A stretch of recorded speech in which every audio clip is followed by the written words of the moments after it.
Hey guys, good morning and welcome back to my channel Nirupa's Lifestyle. কি খবৰ আপোনালোকৰ? আশা কৰো ভালে আছে, সুস্থ আছে, আমিও ভালে আছো।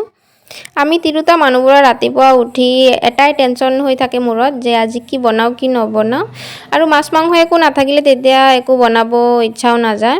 গতিকে মোৰো আজি হেনেকুৱা দখাই হৈছে। মা আকৌ কলে যে হেৰি কৰ তেনেহলে কণী আৰু আলুৰ সবজিকে বনাই থৈ দি।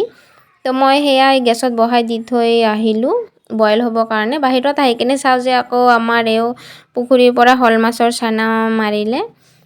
তো ভালেই হল, এইখিনি ফ্ৰাই কৰি দিম আৰু সবজি চলিব আৰু কি। এইফালে আকৌ কণী আলু বইল হৈ গৈছে, সাবিনাক বাকলি গুচাব দিছো, তাই গুচাই আছে বাকলি। দাদাৰো আকৌ দোকানত যোৱাৰ টাইম হৈ গ'ল, হেয়ে দাদাই ভাত খাবৰ কাৰণে আহি গৈছে। কিন্তু মোৰ বনোৱা কমপ্লিট হোৱা নাই, হে দাদাই কৈ আছে মাংস অলপমান আছিল তাকে গৰম কৰি দি আছো আৰু সবজি হৈ পোৱা নাই এতিয়ালৈকে, হৈ আছে। আৰু আজি দাদাৰ ভাগ্যত নহ'ব চাগে সবজি।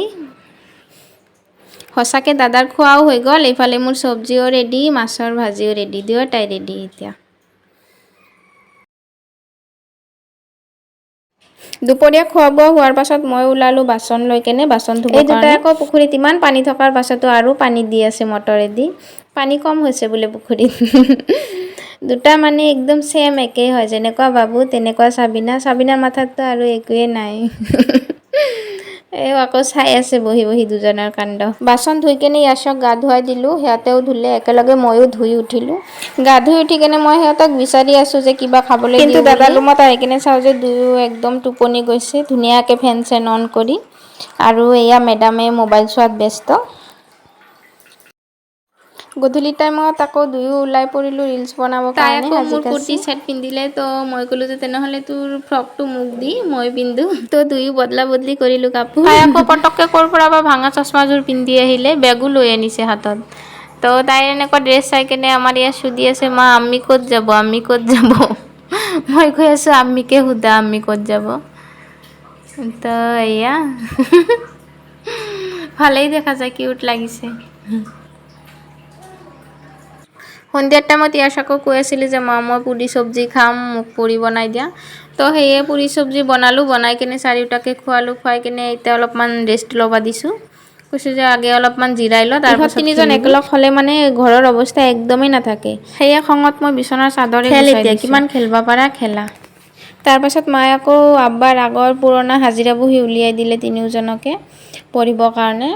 কিন্তু পঢ়িব আৰু কি, একজনে মেম হৈছে আৰু বাকী তিনিজন ষ্টুডেন্ট হৈছে। পঢ়াৰ মাজতো আকৌ খেলা আৰম্ভ কৰি দিলে। কেনেকুৱা এনেকুৱা মানে কি কম আৰু। বহুত দিনৰ মূৰত ৰাতি আকৌ আমাৰ ছাৰে আহিলে। ছাৰ মানে আমাৰ পেহীৰ ল'ৰা হয়, ভাইটি। তাক চিনি নোপোৱা মানুহ আমাৰ অঞ্চলত বহুত কমে আছে, যদিও সি হাউলিৰ বাসিন্দা হয়। তথাপিও তাৰ লগৰীয়া বন্ধু চব মানে আমাৰ ফালৰে হয়। এতিয়া আকৌ দোকান দিছে আমাৰ কয়াকুছিতে কাপোৰৰ।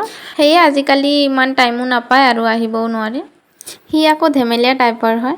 সি মানে আহিলে যিমান টাইম থাকিব আমি চবে মানে তাৰ কথা শুনি হাঁহি হাঁহি একদম পাগল হৈ যাব লাগিব, এনেকুৱা টাইপৰ। তো বহুত দিনৰ মূৰত আমি চবে একেলগে হৈ হাঁহি তামচা কৰিলো আৰু আপোনালোকৰ লগতো শ্বেয়াৰ কৰিলো। আজিৰ ব্লগটো এইখিনিতে সামৰিছো, নেক্সট ব্লগত আকৌ লগ পাম। আৰু আপোনালোকৰ মোৰ ভিডিঅ'বোৰ চাই যদি ভাল লাগে তেন্তে মোৰ চেনেলটি একবাৰ ছাবস্ক্ৰাইব আৰু ফলো কৰি দিব।